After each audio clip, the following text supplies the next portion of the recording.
What juicy hometown/high school rumor turned out to be true? Story 1. Everyone was always talking about how the pre-calculus teacher and the algebra teacher were screwing around. They were both married, but students would see them smiling at each other, even kissing in the halls. Turns out they were married to each other. She just kept her maiden name. I didn't find out till a few years later when I saw him on Facebook. I'm pretty sure they knew about the rumors, and specifically said nothing to dispel them for giggles. This reminds me of when I found out the band teacher and the art teacher were having a baby. They had different last names, and I was in the 6th grade, and for some reason, I came to the conclusion that he just knocked her up. I couldn't figure out why everyone was talking about it. Nope, they were married and having a baby, and I was just very naive. My parents have been happily married for 35 years, and they work at the same school district, but in separate departments. At a function, a parent saw them together and whispered to one of my mom's coworkers, "Are the art teacher and photographer having a thing?" The coworker said, "I hope so. They've been together for 25 years and have 2 kids. That's adorable." Once I was at my husband's work, helping out with something for a volunteer project, and he squeezed my tush. I thought, subtly, and gave me a quick smooch in passing because he was running around, so busy all evening. Later, I was talking to someone and I mentioned that I was married to the project coordinator, and he said, "Oh, thank God, I thought he was a perv or harassing you earlier. I was going to report him later." So yeah, I now try to let everyone know we're married so people don't think my husband is a pervert who harasses his volunteers. He only gets to harass and be a perv to me. Meanwhile, at my fiercely traditional Catholic school, the administration was harsh in quashing rumors that the guidance counselor and the principal were sleeping together. They were both married to others. People were sent to detention, forced to write apologies, etc. We got lectures on how hurtful rumors were and how poorly it reflected on one's character to spread such lies. Then he got her pregnant. She left the school, his wife left him, he started banging the art teacher, got married to another woman, and suddenly he wasn't the principal anymore. Story 2. There was a GameCube with a Super Smash in it hidden somewhere in the school along with a tiny TV and 4 controllers. One day at lunch, my friend told me he found it, and I didn't believe him. I didn't even believe it existed, but I wanted it to be true. So I snuck out of lunch with him and we went up through the theater and up into the room where they kept all the props for the plays. And sure enough, behind this big dusty couch, there she was. It was like finding treasure, except better. From that day on, we ate our lunches there and played Smash until our thumbs hurt. That was my senior year of high school, and damn do I miss it. God, I loved getting some gaming in during high school, and especially during senior year. All of the seniors had at least one period or block where we had study hall, a teacher's assistant course, or a free period where we didn't need to even be in school.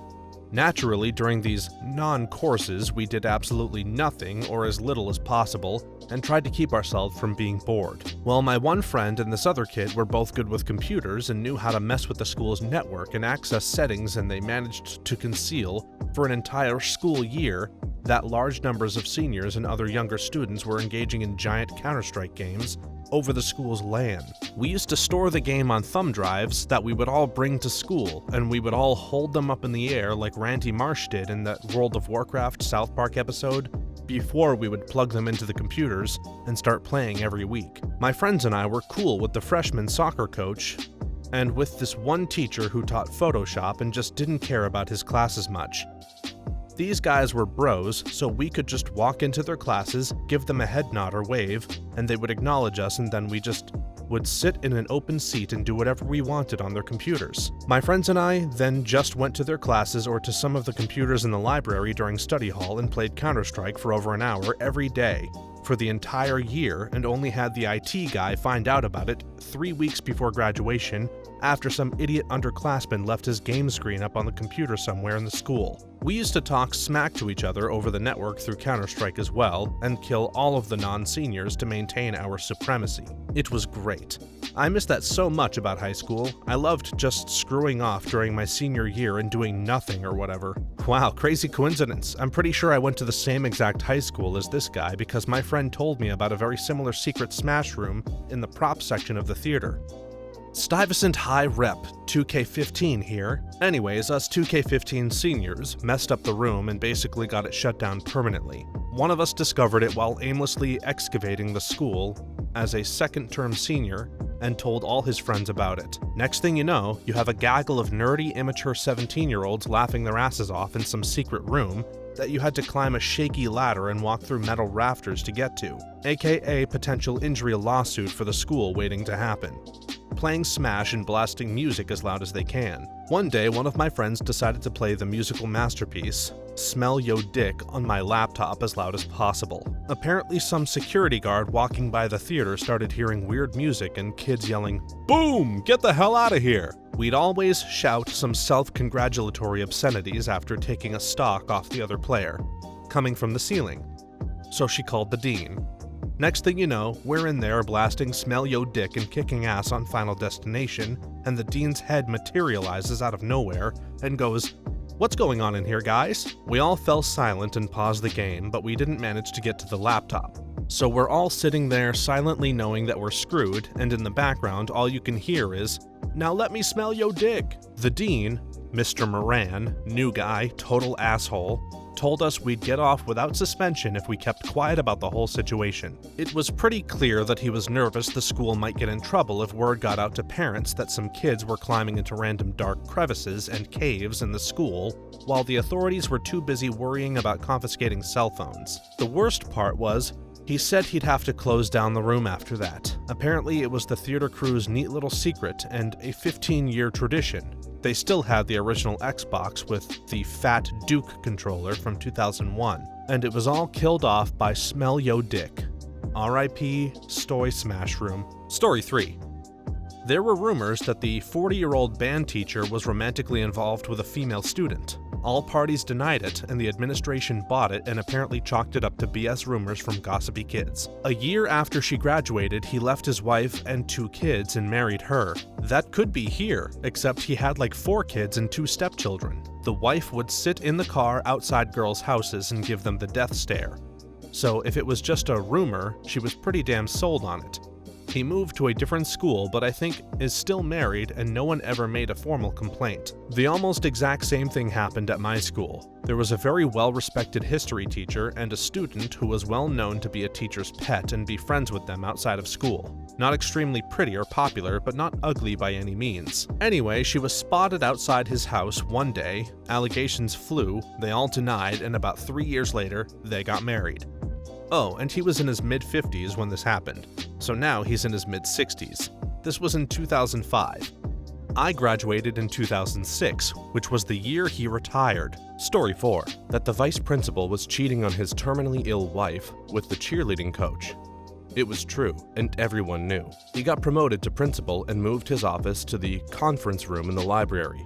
Conveniently and simultaneously, the cheerleading coach became the librarian. Barf. I bet when he learned his ex-wife was sick, he immediately went to the airport because it was terminal.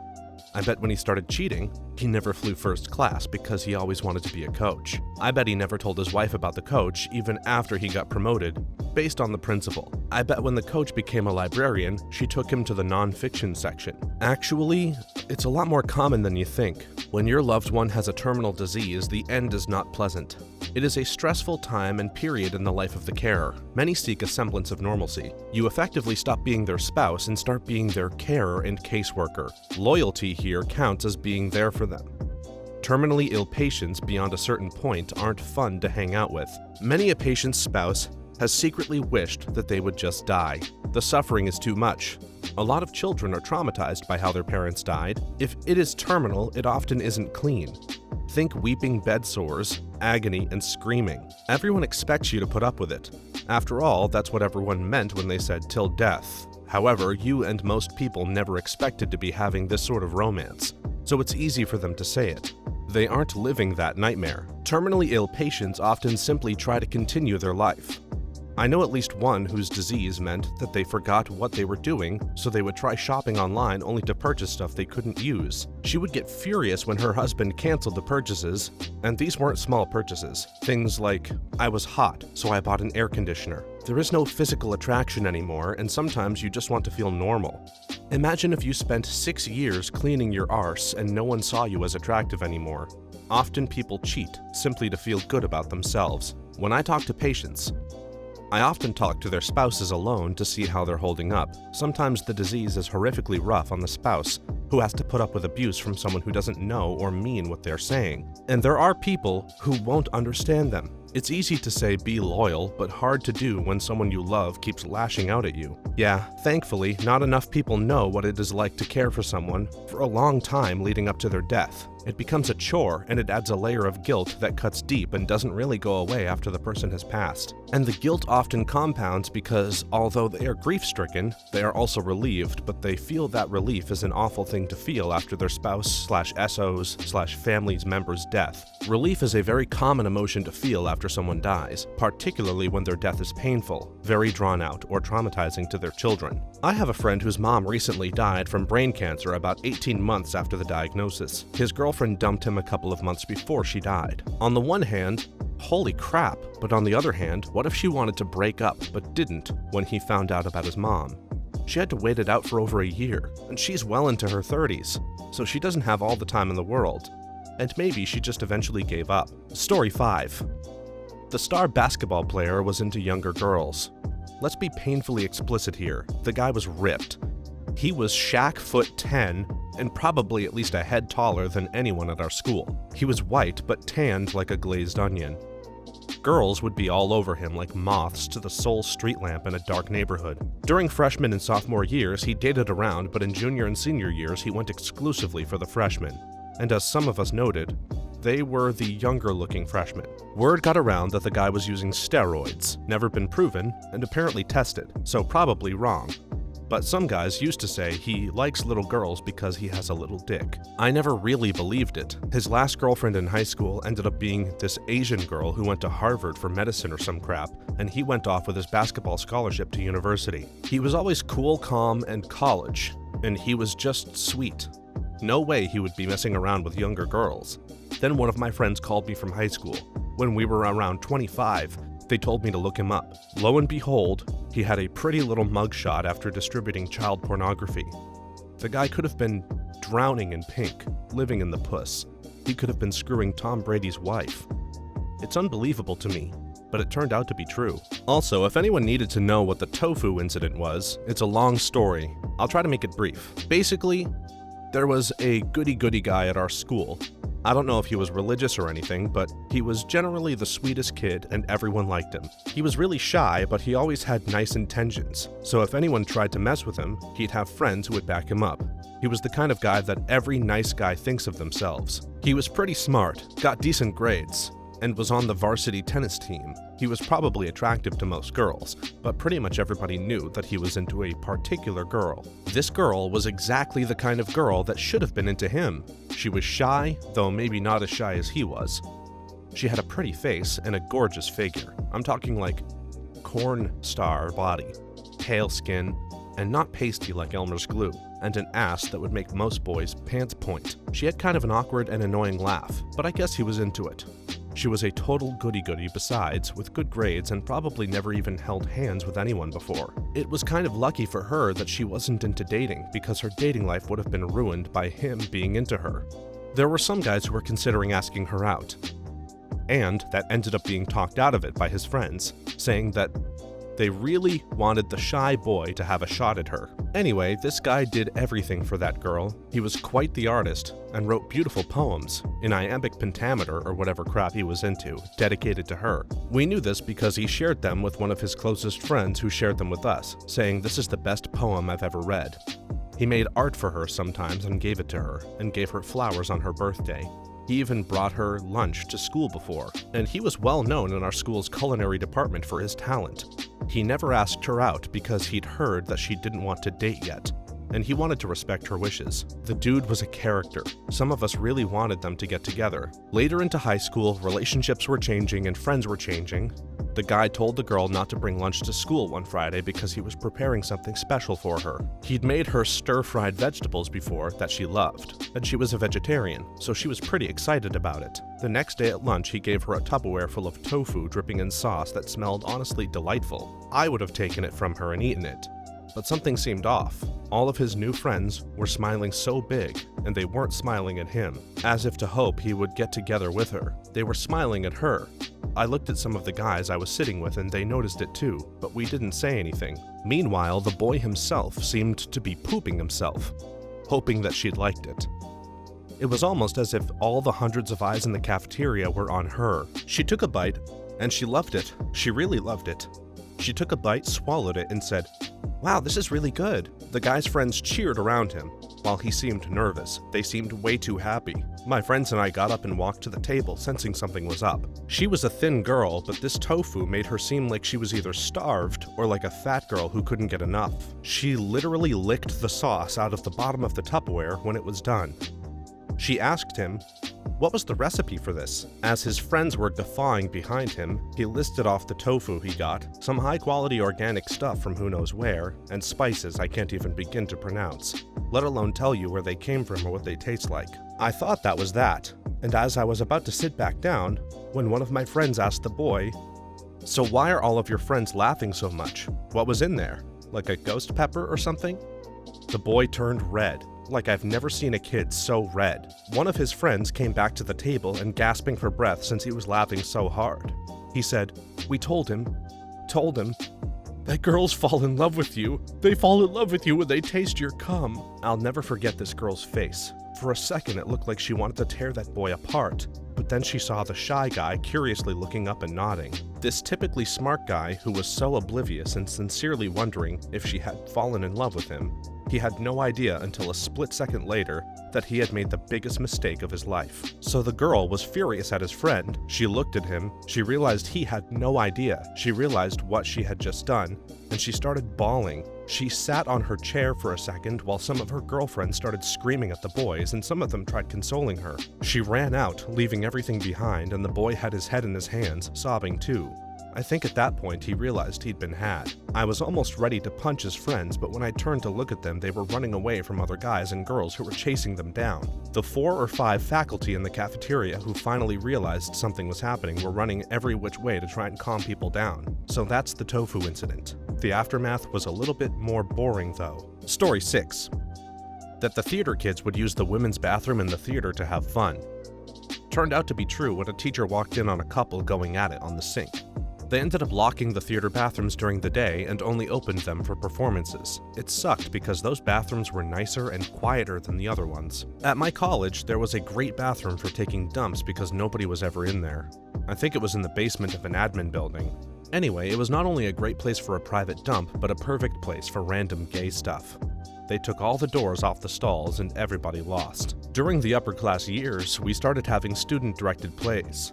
It was a drunk fest. Some of the best nights I had were during those late rehearsals where we would be there until like 2 getting hammered and doing some terrible acting. It's not like we had free reign either. Our science teacher had volunteered to supervise and help us organize. The dude was literally always at school. I truly believe he lived there. I think he had to have known, but didn't really care because we were always on schedule and never did anything crazy enough that anyone would notice the next day. My favorite part was that the girl who started the whole play and got approval for it hated us for not taking it seriously, and told on us several times to the principal, but the teacher didn't corroborate, and we never left any evidence, so it always went away. It's been a few years since I graduated. I wonder if it's still the same. That's performing arts. I and my friends practically lived in the performing arts building for 4 years. I've seen it all. Measuring contests, bush comparison, finger banging, hand fun, mouth fun, full-on screwing, pantsing, deliberate removal of pants, naked leapfrog in the hall, parkour over the chair stack. I have more. It's what happens when a close-knit group of people who spend a lot of time on music, myself and most people I know from high school spent more time at school with an instrument/singing/acting than they did at home, has a lot of poorly supervised access to small rooms with locks, practice rooms, or the uniform storage room, or the color guard room, or the percussion room, or the instrument room, or the library, or the bathrooms in the hall, or the rooms themselves. The high school performing arts kids are savages. God, I miss it. Story 7. There were rumors that a mystery kid was pooping in the janitor's closets. Everyone thought it was a stupid rumor until the principal made an announcement about it. They never caught the kid, but a few years later I found out who it was. It turned out to be a friend of mine. I wasn't shocked. This kid was strange. You could dare him to do anything and he would do it. He once ate part of a dissected frog on a dare. Another time he almost chugged bleach, but the teacher stopped him. TLDR, I was unknowingly friends with the mad pooper. We had a kid like this. His name was Andy. He'd sit with these asshole guys every day at lunch and try to take dares for cookies so they would like him. He'd eat what they called scramblers, stuff mixed with more stuff. One specific day, pizza, Salisbury steak, mashed potatoes, chocolate ice cream, juice, milk, hot sauce, mayo, some other condiments, and top it off, a guy hawked a freaking loogie on it. And he chugged it for 4 chocolate chip cookies. That kid. That poor stupid kid. I don't know what it is about mad poopers, but we had one at daycare that I had to go to when I was little. The only thing I really remember from that daycare is being lectured about one of the escapades by a very, very angry woman who was beet red and furiously delivered the following sentence with the sort of emphasis that would probably win an R. Lee Emery imitation contest. "Someone put a toy in the toilet and took a dump on it. And then they took soap and wrote all over the mirrors." This is not something you can deliver to a crowd of 7-year-olds and expect them to remain straight-faced. The amount of giggling that ensued only made her madder. Story 8. One of the popular jarhead/class clown types was accused of SA on the bustiest girl at the school for biting her left breast. That reminds me of a party story. I was at a party once and I was sitting there drinking with one of my cousins, and we heard bloody murder screams coming from the next room. We go in there and there's a guy having a seizure on the floor, his entire face covered in blood, and a girl on the bed with some blood on her, and she's holding her boobs. We go over to the guy who's having the seizure and make sure his head won't bounce off the ground again, and the girl is still screaming. My cousin yells at her to shut up, and she screams, "He ripped my nipple off!" I go over and look at it. Sure enough, he ripped it clean off. We got the bleeding under control, and he walked to the host and asked us what was happening. We told him, and he called 911. We removed the nipple from the guy's mouth as soon as he stopped having the seizure. Both of them got taken away in ambulances. He had woken up and she hadn't stopped screaming. I wish I could say I knew how this story ended, but I don't. Story 9. An 18-year-old guy gets caught finger blasting a 14-year-old in the upstairs hallway. For a whole 2 months or so, no one was allowed upstairs during lunch. This happened last year, and this year all the lockers in classes are moved downstairs. There was a kid at my school who got caught fingering a mentally disabled girl in the auditorium. He was extremely smart and gifted, just a bit socially stunted. In no way was that okay though. I'm pretty sure she was handicapped enough to the point where I would question her consent. Everyone seemed to shrug it off though. The same kid also asked me to be the female voice for the video game he designed. Said he made the girl character with me in mind. I said no. Story 10. School beauty pageant. Underdog big girl gets crowned. It was very after school. However, it turned out that this happened. The winner's mom walked in on the judges saying that her daughter wasn't pageant material, freaked out and started crying, accusing the judges of being sizist, and somehow managed to convince them to crown her daughter anyway. The daughter found out and voluntarily gave back the crown to the runner-up, who was the actual winner. It was pretty humiliating for all involved. Coach having an affair with a student, he got fired and she transferred schools. 2 students have fun in the back of the school bus, resulting in boys having to sit on one side and girls on the other forever. 2 students having fun in the bathroom next to the gym. So many pregnancies. Like a disproportionate amount based on our school size. The kid goes to jail for armed robbery for 30 days, but only does the weekends because he comes from a good family. Co-salutatorians because the original salutatorian was caught cheating on an honors course and had the honors credit taken away. I went to a really small school, so it's funny that there are this many. My hometown had problems. I'm from the South too, and apparently something happened where kids were touching each other at lunch, so all the girls in one grade and all the boys in the same grade had to sit on opposite sides of the table. We were all so squished together, I ended up hating going to lunch. The South takes inappropriate touching before marriage very seriously, but as long as you're married, you can screw whoever you want. I have no idea what a salutatorian is. My high school had about 1,100 students when I was there. I don't recall hearing of anyone getting pregnant. There was a rumor that one of the girls got pregnant in grade 8, but I chalked it up to mean girls spreading rumors, although it was plausible because she was dating someone at the time, and she dressed a bit slutty. But for some reason I didn't believe it. We had one guy get arrested. I can't recall why. Someone said drugs, others said some sort of criminal activity with money, and a close friend said that he purposefully took the fall for someone else. He spent 1 to 2 years in juvie or something. I heard after high school that this one idiot got caught trying to rob a bank. He was a dumb idiot, and of course his master plan would be to rob a bank. He's not some criminal mastermind, he's the type that would attempt to use a squirt gun and then forget about the getaway car. Story 11. The girl in my class had a sister a year older who had been locked in a closet since she was 5 years old. Turned out to be true, and mom and dad went to prison. The girl was mentally handicapped and they just decided to lock her in the closet and only let her out to clean out the closet. She ate there and defecated in a bucket. Story 12. The super smart girl who got into all of the top schools was so depressed, an Ivy League, because she was no longer the smartest person and had to drop out after one semester. It was a big deal because she scored an almost perfect SAT score and was the first in our high school to go there. During freshman orientation week at Princeton, who here was valedictorian or salutatorian? Almost every student raises their hand. Not anymore. Only one of you will be that, and you'll never even meet them. I missed out on being the top student in primary school by something like 1/4 of a point out of 400 points. It made for an extremely awkward graduation. They tried to make it easier by making up another award for being so notably kind and helpful to everyone, and I appreciated it. But after I'd finished crying over the holidays and high school started, I had already mentally given up because it was clear my best would never be good enough. After a few years of coasting, a bunch of factors combined, and I simply refused to go back and thus dropped out. That stuff can be tough on anyone. Being smart doesn't come in isolation. It usually comes with a lot of negative self-evaluation and universal hatred and bullying from the dumb masses. Years later, I didn't want to continue life, feeling like a worthless dropout, so I applied for university as a mature age and graduated with a BA. Finally, I felt proud as the only person in my family to ever have a degree, and I have a good career now in an unrelated field. Though I still wish I could relearn math and get a degree in a science-related field, my earnings could never support it. I kind of know what you mean. I was almost the only comp sci graduate to get any form of honors, but my GPA was off by literally 0.01 points. They give honors out by GPA percentages, top 15%, top 5%, that kind of thing. But that's the top 15% of the graduating class, not your major.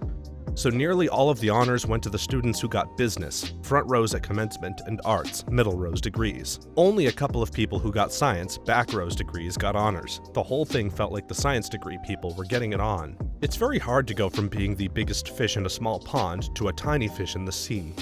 Parents and teachers do no one any favors when they continually tell kids that they're bright, brilliant, and gifted. For one, the pressure is awful, but they end up losing their identity when they get to uni or college because they're not the brightest bulb anymore. Tell your kids that they're good, great at some stuff, and need practice on others, but nothing more. Don't put them through that. Story 13. This has probably happened in a bunch of places. There was a gym teacher who was really invested in his students when we were in middle school. Middle school was kind of the phase where we never really knew who was out to get us, but most of us thought the gym teacher was. He was smiling an astonishing amount of time, even when we were in the locker room getting undressed and dressed. Many of us found it unnerving and a bit creepy, but there were many rumors going around that he was gay and into younger boys. Well, it turns out that in my final year of middle school, he got sacked. Even after years of teaching, and everyone knew why he was sacked. We were wrong, since there was a twist. He had been touching a female classmate inappropriately. Many of us thought he was going to be sacked for something like that, at least a little, but I don't think a single one of us thought it would be for touching a girl. He sure proved us wrong. Story 14. When I moved away from my old school in 6th grade, someone spread a rumor that I was a lesbian because I was obsessed with Lady Gaga. 6 years later, I moved past the Lady Gaga phase, but definitely a flaming homo. Just talked to my younger brother today. I'm married with 2 kids, and he swore I was up to hardcore lesbianic activity in high school because I was BFFs with a super butch. I've never so much as pecked another girl on the lips. Ha! We used to sit on her roof and she'd play Led Zeppelin on her sweet-ass sunburst Les Paul while we chain-smoked Cowboy Killers. I knew everyone thought we banged, but I never confirmed or denied it because, had I been a lesbian or even just curious, it would have been an honor to be one with her. She's a rad lady. I'm friends with a girl that I used to have a huge crush on back when we were both 16. She knew and always pushed away my advances, and I never knew why. Later on, when I was older, and more wise, I chalked it up that she just wasn't attracted to me and moved on. A few years ago, we caught up and she told me that she's attracted to women and thanked me for telling her years ago that I thought she was a lesbian. I honestly don't remember telling her that, but I'm sure it's true, as it would be more important to her than me, personally. We're still friends, and I talk to her occasionally, even though she lives on the other side of the country. She's fully out now, and I'm happy that she was able to find her path and become more sure of herself. Thanks for watching until the end. If you have a similar story to these that you would like to share with us, please leave it in the comments below. If you enjoyed this video, please leave us a like and subscribe. For more videos like this one right now, please stop by our channel. Thanks again, and see you next time!